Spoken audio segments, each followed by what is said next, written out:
ನಾವು ಸೈಡ್ಗೆ ಹೋಗ್ತೀವಿ ಹಾಕಿ ಚೆನ್ನಾಗಿರುತ್ತೆ ಅಂತ. Good luck. Thank you sir. ಇಲ್ಲಿ ಒಳ್ಳೆ ಕೊರಿಯೋಗ್ರಫಿ ಮಾಡ್ಬೇಕು ನೀವು, ಆಯ್ತಾ? ಇನ್ನೊಂದು ಒಳ್ಳೆ ಟೀಮ್ ಕಟ್ಬೇಕು, ಈ ಹಾಡುಗಳಿಗೆ ಮಾಡ್ಬೇಕು.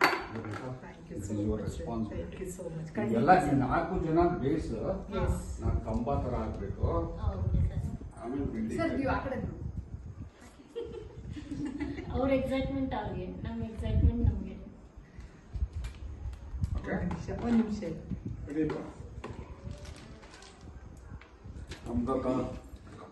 ಹೇಗಿರ್ತೀರಣ್ಣ? ಹಿಂಗಿಟ್ಬಿಡೋಣ, ಇಲ್ಲೆಲ್ಲ ಫುಲ್ ಕ್ಲೀನಾಗಿ ಹಿಂಗಿಟ್ಬಿಡೋಣ. ಶಕುಂತಲಾ ಸ್ಪೆಲ್ಲಿಂಗ್ ಹೆಚ್ಚು ಕಡಿಮೆ ಆಗಿದೆಯಮ್ಮ? ಇಲ್ಲಿ ಪುಟ ಗೊತ್ತಿಲ್ಲ, ಎಲ್ಲಿ ಹೋಗಿ ನೋಡು ಬೇಕು ಬದಲಾಯಿಸಿ. ಇಲ್ಲಿ ಇಟ್ಬಿಟ್ಟು ಅದು ತಗೊಂಡು ಬಿಡಕ್ಕೆ ಇಷ್ಟ.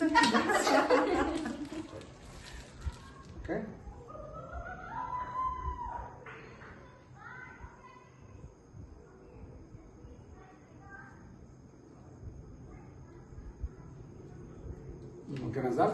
ಬನ್ನಿ ನೀವೆಲ್ಲ ಯಾರು ಟೈಮರ್ ಯಾರು ಕರೀರಿ, ಟೈಮರ್ ಹಾಕ್ಬಿಟ್ಟು ತೆಗೀರಿ.